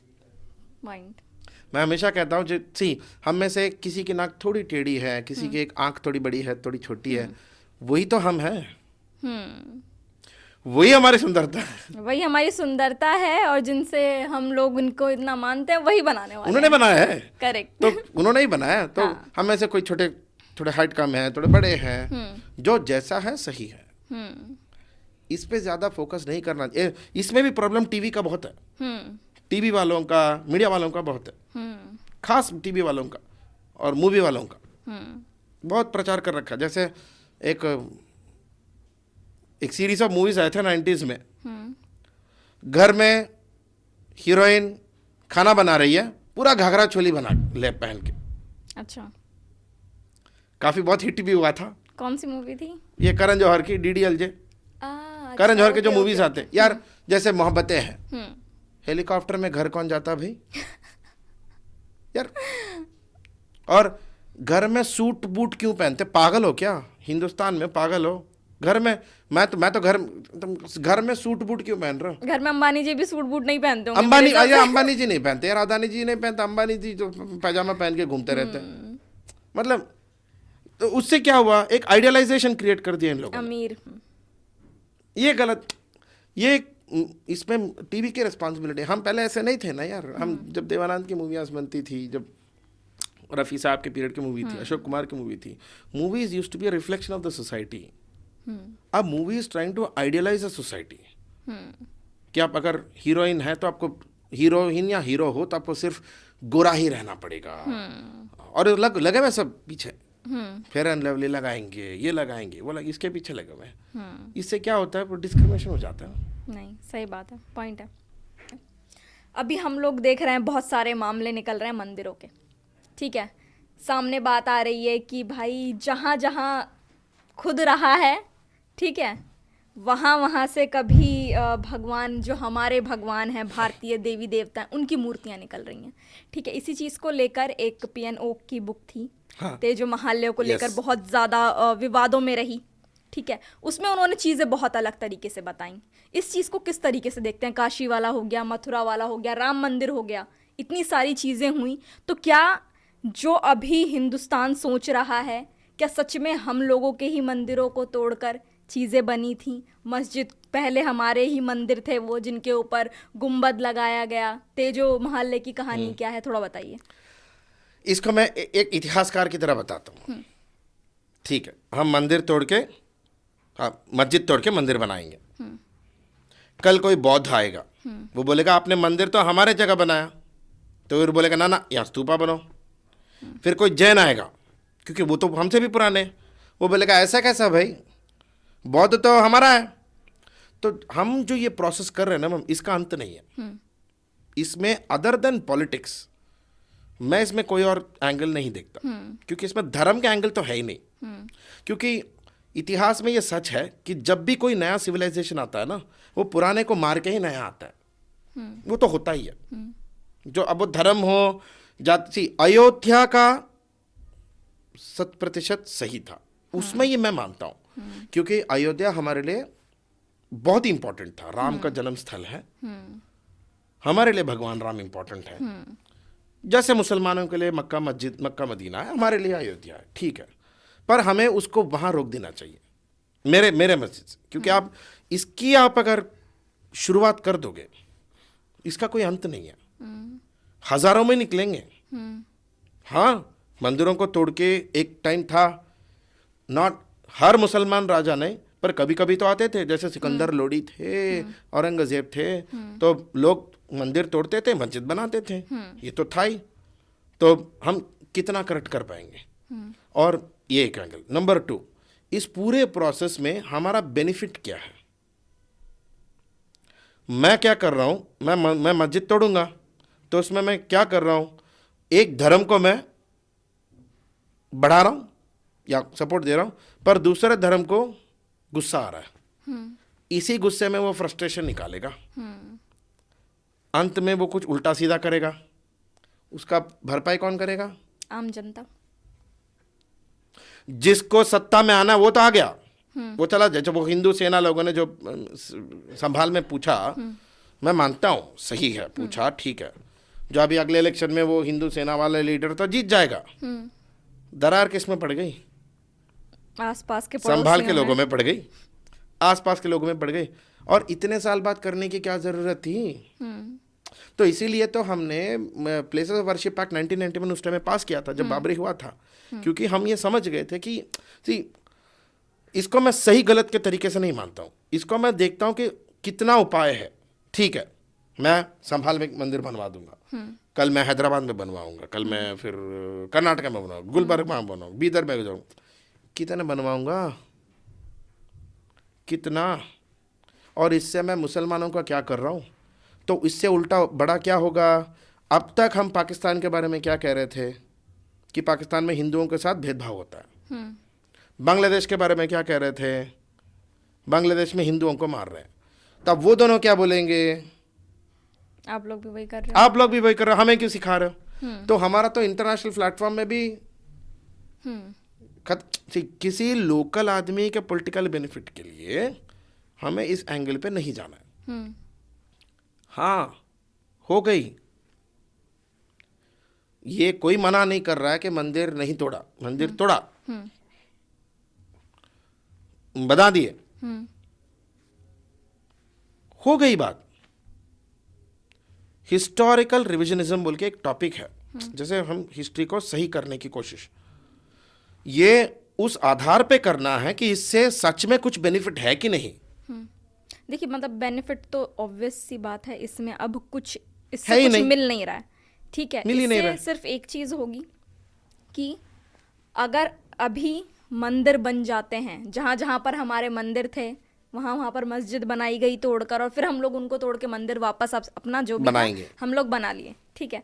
अब इसके बाद अगर हम लोग यहीं छोड़ देते हैं, दूसरा पॉइंट, अगर हम लोग यहीं छोड़ देते हैं, आने वाली जो जनरेशन है, कुछ साल बाद, 100 साल बाद, 200 साल बाद, उसके बाद क्या हम लोगों का अस्तित्व रहेगा? क्या हिंदू का अस्तित्व रहेगा?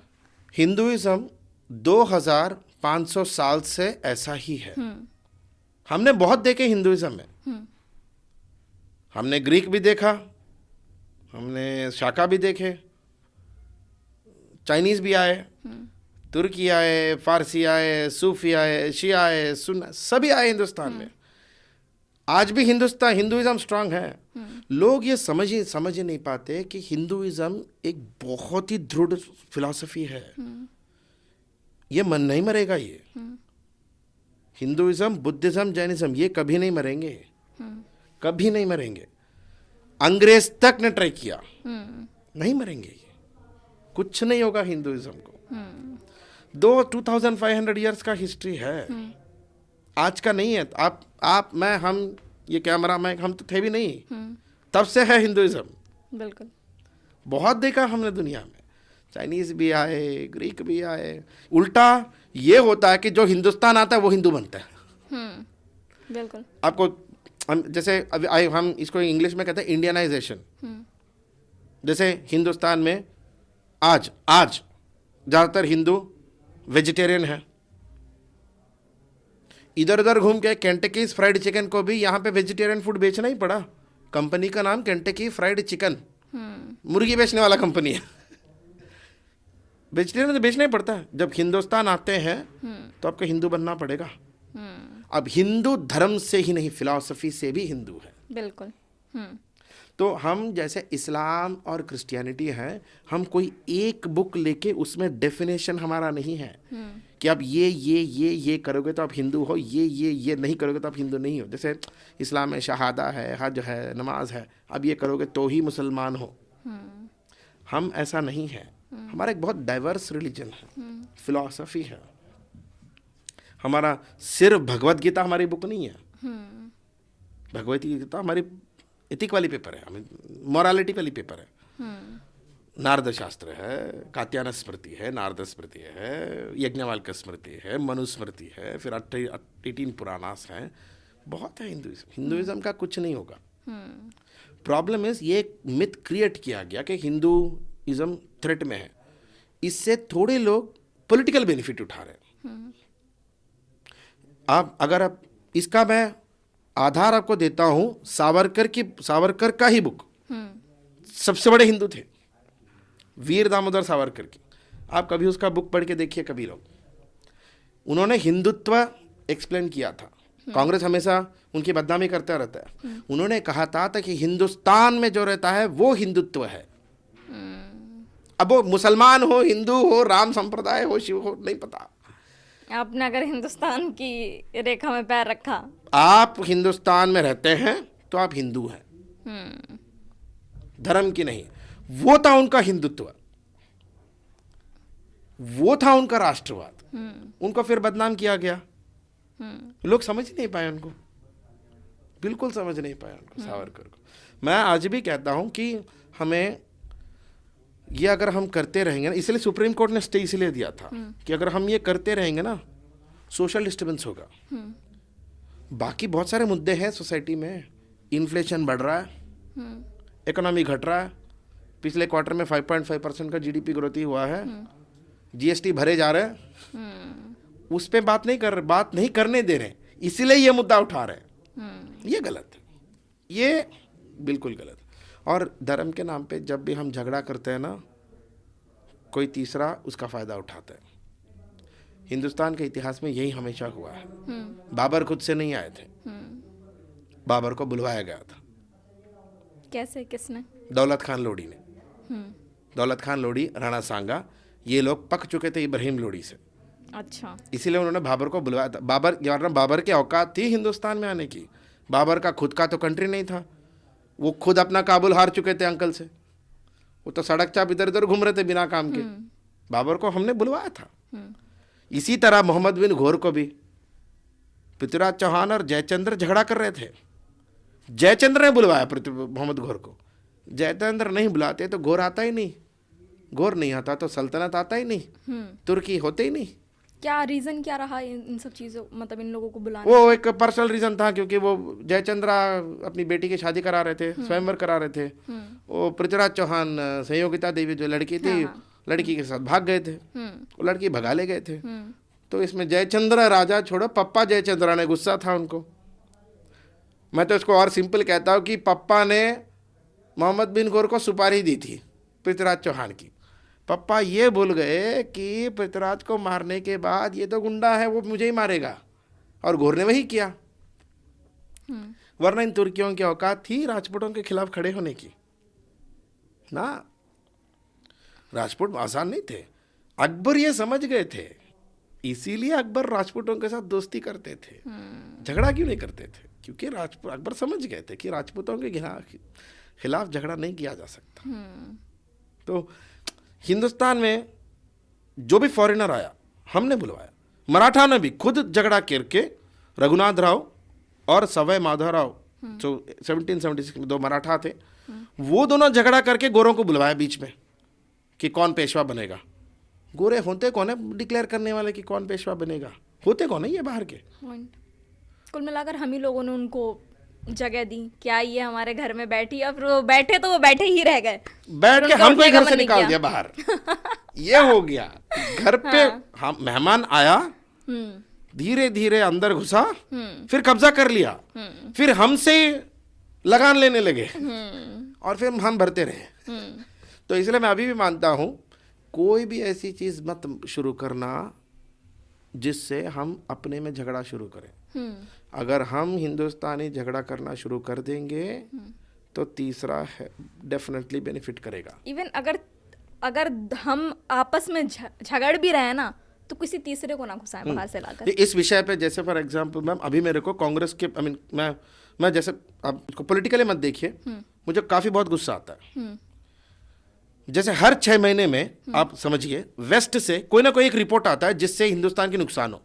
अब वो हिंडनबर्ग रिपोर्ट हो, वो जॉर्ज सोरोस बोल के एक अंकल है जो हमेशा हिंदुस्तान के बारे में भला बुरा बात करते रहते हैं, और इनका हमेशा सा वो अपोजिशन सपोर्ट कर, राहुल गांधी सपोर्ट करते हैं। और आप एक एनालिसिस चेक करोगे ना, जब भी निफ्टी और शेयर मार्केट सबसे ऊपर होता है ना तब रिपोर्ट आता है, ताकि इंडिया को मार, क्योंकि उनको पता है कि रिपोर्ट आते ही अपोजिशन खुश होगा, झगड़ा होगा, मार्केट में इंस्टेबिलिटी आएगी, निफ्टी गिरेगा, फिर चुप। फिर 6 महीने मार्केट धीरे धीरे धीरे उठेगा, फिर पानामा पेपर आएगा, फिर से हिंदुस्तान को हर तरफ से दुश्मनों ने घेर के रखा है। अब तो छोटे दुश्मन देख रहे हैं पाकिस्तान और बांग्लादेश, बड़ा दुश्मन वेस्ट जो हमें आर्थिक रूप से मारना चाहते हैं। और क्योंकि हिंदुस्तान को आर्थिक रूप से मारना बहुत बहुत मुश्किल है, बहुत बड़ा देश है हिंदुस्तान। तो जब तक हम अपने में झगड़ा करते रहेंगे, तीसरा बंदर आके रोटी खा जाएगा, रोटी खाएगा, पक्का खाएगा, वो हमारे भी खाएगा, हमें मार देगा, पूरा खा लेगा, दोनों की रोटी छीन के खा दोनों जाएगा, की खा जाएगा, और हम फिर रोते रहेंगे। हाँ। कि फिर उसमें भी हम we always realised after the invasion happened, Ghaur, Babar,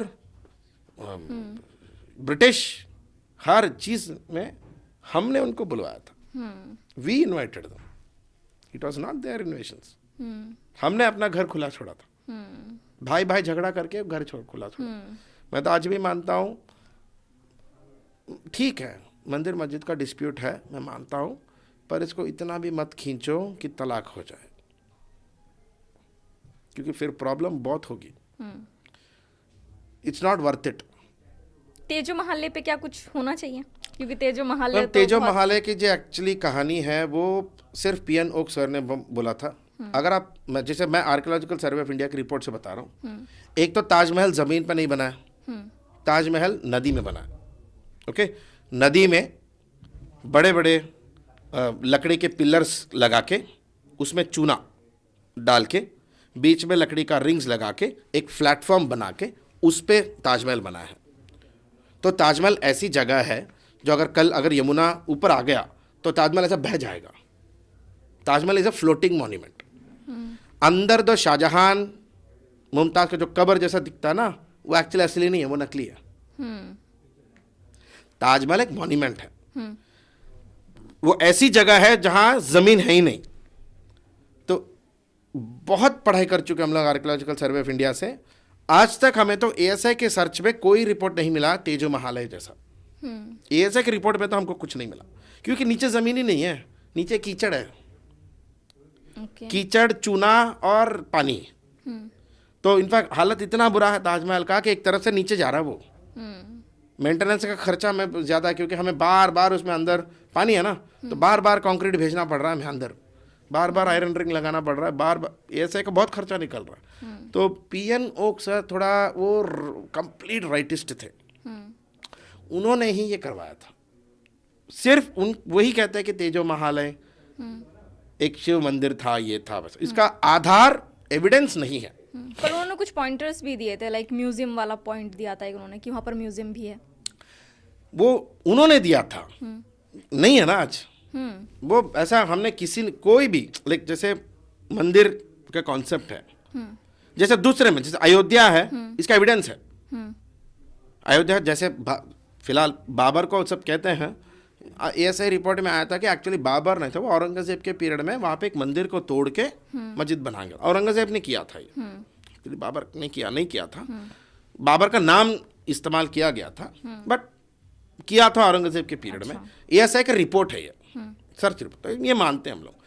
तेजो महालय के समय हमने रिपोर्ट नहीं देखा, कोई भी स्टडी नहीं है। और उस वो जगह की, जैसे हमारे हिंदू मंदिर है ना, हम इधर उधर कहीं भी नहीं बनाते, हमारा एक प्रिंसिपल है, मूल आधार के बेसिस पे ही बनाते, वो यहाँ नहीं है। ओके। पीएन ओक सर अकेले ही थे जिन्होंने ये लिखा था, और किसी ने भी, कोई भी अदर राइट विंग हिस्टोरियन ने भी इसके बारे में एविडेंस बेस्ड पे तो नहीं लिखा। हाँ, ताजमहल पे नमाज अदा करना औरंगजेब ने बैन करवाया था। ओके। और वो तो इसलिए था क्योंकि औरंगजेब को अपने पप्पा से खुंडस था, शाहजहां से। ताजमहल शाहजहां के लिए प्रसिद्ध है, औरंगजेब को शाहजहां पसंद नहीं है, अच्छा, इसीलिए औरंगजेब ने बंद करवाया। उन्होंने फतवा इश्यू किया था कि नमाज कोई नहीं अदा नहीं करेगा। तीसरी बात, शायद ये तो मैं मानता हूँ, ताजमहल कोई प्यार का, कोई ये जो नौटंकी करते ना ये वामपंथी हिस्टोरियंस की, ताजमहल प्यार का एक मूल है, वैसा कोई लव का कोई सिंबल विम्बल नहीं था। वो एक तो मुमताज उसकी चौथी बीवी थी, अब चौथी बीवी से पहला प्यार नहीं होता, कुछ तो लॉजिक फिट नहीं हो रहा। ओके, सही बात है। चौथी बीवी के लिए चौथी बीवी के लिए इतना कोई नहीं करता। कुछ पहले जो बीवियां तो थी, पहले उनके लिए बीवियों ने कुछ क्या बना था पाप किया था उन्होंने? नंबर 1। नंबर 2, यार Mumtaz died in 14th child, 14 बच्चों को पैदा करके मर गई थी वो। अब 14 बच्चों को पैदा करेगी तो मरेगी ही। ये शाहजहां का एक एक्सपेरिमेंट था। शाहजहां ने ऐसा दिल्ली में भी 72 मंदिरों को तोड़ा था शाहजहां ने, 72 खुद अपने शाहजहां नामा में लिखा उन्होंने, गर्व से लिखा, मैंने मंदिरों को तोड़ा। पर यही होता है मैम हिस्ट्री में, लोग ना शुगर कोटिंग करते हैं। शाहजहां को अच्छा दिखाते, हम तो शाहजहां को बहुत अच्छा दिखाते हैं, औरंगजेब को विलन दिखाते हैं, जबकि असली गुंडे तो शाहजहां थे। अब ऐसे बाप का बेटा क्या निकलेगा? गुंडा ही निकलेगा। बिल्कुल। उसने बचपन से मंदिर तोड़ना ही देखा है, वो मंदिर ही तोड़ेगा। मेरा बाप गुंडा था, मैं भी गुंडा वही तो बनेगा मैम। नहीं, ये पॉइंट है, क्योंकि जब पीएन ओक की बात आती है, ठीक है, उन्होंने मतलब 2-3 पॉइंटर्स तो उन्होंने बताए थे कि उन्होंने बोला था कि लाइक म्यूजियम है अगर वहाँ पर, तो म्यूजियम जाहिर सी बात है कब्रों को गाने सुनाने के लिए नहीं रखा है वहाँ पर, वो कब्र था ही नहीं कभी। हाँ, तो वो चीजें, वही पॉइंटर्स थे उन्होंने जिनको लेकर उन्होंने बोला था। ये था selective choice ma'am, P N Oak sir का था सेलेक्टिव। सी, जब वहाँ पे कब्र था ही नहीं, द आइडिया वाज नॉट कब्र, the idea was a monument.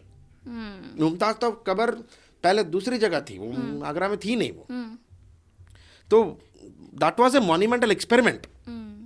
तो मतलब दोनों ही पक्षों को गलत जानकारी है। हाँ, ना तो वहाँ पर इनकी कब्रें थी, ठीक है, ना यहाँ पर कुछ, वो बस एक ऐसे ही वो क्या था, ताजपोशी के लिए बनाया गया था, देखने के लिए। ताजमहल बड़ी चीज थी, इंपॉर्टेंट था, तो जो भी हिस्टोरियन आता था अपनी मर्जी का कुछ भी लिख देता था, और उनको लगता था मैं सही हूँ।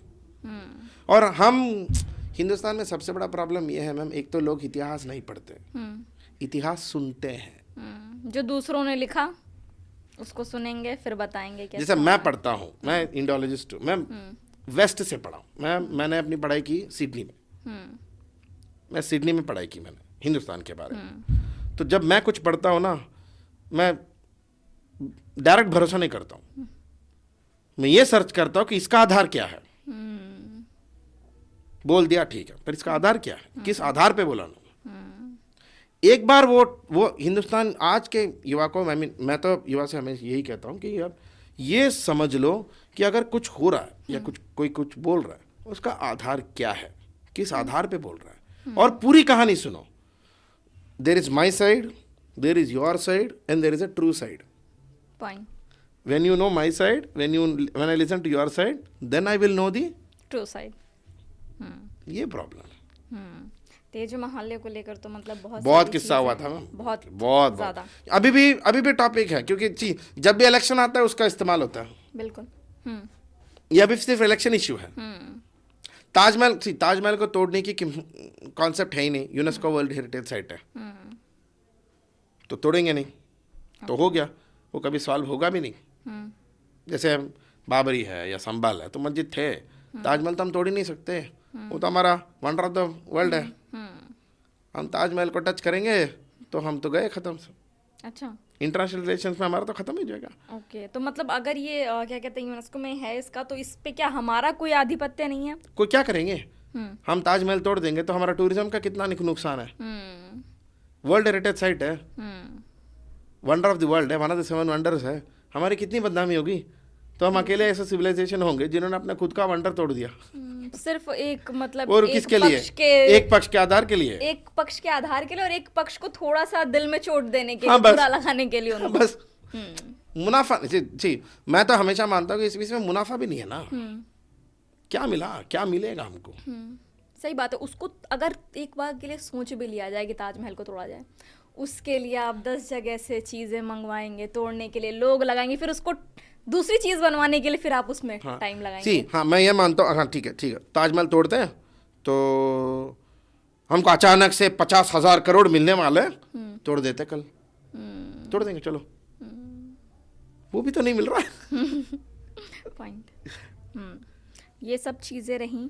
अभी जो हमारे इतिहास में जितने भी वामपंथी इतिहासकार रहे हैं, ठीक है, उन्हीं के अपोजिट में हमारे जो दूसरे रहे हैं इतिहासकार, क्या कारण है कि जो वामपंथी इतिहासकार थे, आज उनकी बातें, उनका जो लिखा हुआ है, उनका जो पढ़ा हुआ है, वो इतनी बारीकी से लोगों तक पहुंच रहा है और इतने अच्छे से पहुंच रहा है, और हमारे जो राइट साइड के लोग थे, उनका अभी तक क्यों इस तरीके से नहीं देखने को मिल रहा है? कांग्रेस की वजह से। इतिहासकार आज जो हम लोग पढ़ रहे हैं ना, सारे बुक्स आ रहे हैं DD Kosambi school of history से। डीडी कोसंबी इतिहासकार थे, ये सब उनके बच्चे हैं। रोमिला थापर उनके स्टूडेंट है, रोमिला थापर, रामशरण शर्मा, सतीश चंद्रा, बिपिन चंद्रा, ये एक ही पॉइंट ऑफ व्यू लेते, डिवाइड एंड रूल। हमें झगड़ा करके एक तरीके का कहानी बता के, वो एक, they always want to create heroes and villains in history. The problem is subsequent India जो आया था, आजाद हिंदुस्तान जो आया था, एटलीस्ट 2014 तक इतिहास को समझने की कोशिश ही नहीं की गई थी। जैसे मैं हमेशा कहता हूं मैम, इंडिया है, हिंदुस्तान है, हमने सिर्फ इंडिया बनाया, अभी हिंदुस्तान नहीं बना। इंडिया इज पॉलिटिकल यूनिट, जहां प्रेसिडेंट है, प्राइम मिनिस्टर है, संविधान है, उसका एक सिंबल है, उसका एक एम्बलम है, हम सब उसको मानते हैं, पर वहीं हमारी लॉयल्टी खत्म हो गई। हम हिंदुस्तानी जो ओरिजिनल हिंदुस्तानी था ना, उसको मार दिया ब्रिटिशर्स ने। सब आजाद हिंदुस्तान को करना क्या चाहिए था? क्या? हिंदुस्तानी बनाना चाहिए था। जबकि हम गोरे ही रह गए, हम ब्रिटिश इंडियन ही रह गए अंडर इंडिया। ना नेहरू, ना इंदिरा, ना राजीव, ना वीपी, किसी ने भी एक प्रयास नहीं किया कि यार इंडिया को एक तो करते हैं। इस विषय में आई रियली लाइक मोदी। एक भारत श्रेष्ठ भारत जो कॉन्सेप्ट उन्होंने इंट्रोड्यूस किया ना, वो सही कॉन्सेप्ट है। लोग उनको उल्टा समझ रहे हैं, but his larger idea is Hindustani बना रहे हो, वो हिंदुस्तानी बना। हाँ ठीक है, प्रोसेस में थोड़े थोड़े चैलेंजेस हैं, जैसे भाषा की चैलेंज है, थोड़ा उनका अप्रोच थोड़ी चीज़ों में गलत है, जैसे भाषा कुछ ज़्यादा ही हिंदी वाला जा रहे हैं, उसमें थोड़ा साउथ इंडियन स्टेट्स मिस हो जाते हैं, पर प्रोसेस में हम फिक्स हो जाते हैं। ये प्रोसेस है, हम थोड़ा नीचे गिरेंगे, थोड़ा सीखेंगे, पर एटलीस्ट सरकार ने ये तो रिकॉग्नाइज किया कि हम ब्रिटिश इंडियन नहीं रह सकते हैं, हमें हिंदुस्तानी बनना पड़ेगा। बिल्कुल। जैसे अकबर को तो बड़े सेक्युलर बोल के दिखाते हैं। अकबर ने सबसे ज़्यादा राजपूत वुमेन को मारा है चित्तौड़गढ़ में, सबसे ज़्यादा। बिल्कुल रेडिकल थे अकबर। सलीमा सुल्ताना से शादी की, जो एक तरीके से उनके चाची थी, बैरम खान की बीवी थी। बैरम खान उनके फादर के एडवाइजर थे। बैरम खान के मरने के बाद चाची ऐसे शादी किया था। तो ये सब नहीं बताते, अकबर को शुगर कोट करते। अकबर, महान अकबर, कितना हमारी बुक्स में कितनी चीजें अलग बुक तरीके में। इसमें गलती इनकी है मैम, रोमिला थापर, आर.एस. शर्मा, ये लोग ना एक साइड की कहानी बताते हैं। मैं हमेशा कहता हूं इतिहास में सही है, गलत है और गंदा भी है, तीनों पढ़ो, the good, the bad and the ugly, तब आपको समझ आएगा कि what is good, the bad and the ugly. जैसे अगेन गांधी जी को तो इन लोगों ने इतना बुरा इस्तेमाल किया, जैसे अम्बेडकर को किया। आप सबको लगता है ना गांधी इज नॉन वायलेंट और सत्याग्रही है, सबको लगता है कि गांधी नॉन वायलेंट है, सत्याग्रही है। आपको पता 1942 में गांधी ने हिंसा की समर्थन किया था। 1942 में मोहनदास करमचंद गांधी ने कहा था, और उनके बुक है माई इंडिया, उनके बुक में और गांधी के वेबसाइट में भी है, गांधी सोसाइटी के वेबसाइट पे भी, गांधी ने खुद बोला था कि अगर अपने मर रहे हैं और हमने अहिंसा फॉलो किया तो वो तो डरपोकता है। हिंसा के खिलाफ हिंसा नहीं है, ये खुद गांधी ने बोला है। और अब तक हम लोग दूसरे गाल का कॉन्सेप्ट और शुगर कोटिंग कर रहे कांग्रेस वाले अहिंसावादी। इससे क्या हुआ मैम, इससे हुआ क्या, लोग गांधी को समझ ही नहीं पाए। लोगों को लगता है गांधी आइडियलिस्ट हैं, पागल थे, गांधी बेकार थे। गांधी एक पॉलिटिशियन थे, जिस टाइम पे जैसे रिक्वायरमेंट था वैसे जा रहे थे। क्योंकि शुरू में ब्रिटिशर्स काफ़ी गुंडा थे, जलियन वाला बाग हो गया था, इसलिए गांधी ने समझ लिया कि यार हम भी बंदूक उठाएंगे तो ब्रिटिश भी बंदूक उठाएगा, हम मर जाएंगे। तो इसलिए बोला ठीक है यार अहिंसा कर दो। थोड़े दिन चलाए, 20 साल चलाए, उसके बाद बोला नहीं।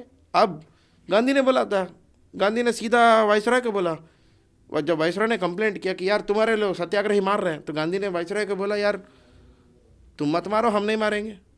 यही गांधी ने, जिस गांधी को ये लोग अहिंसावादी कहते हैं, इन्होंने ही बोला है।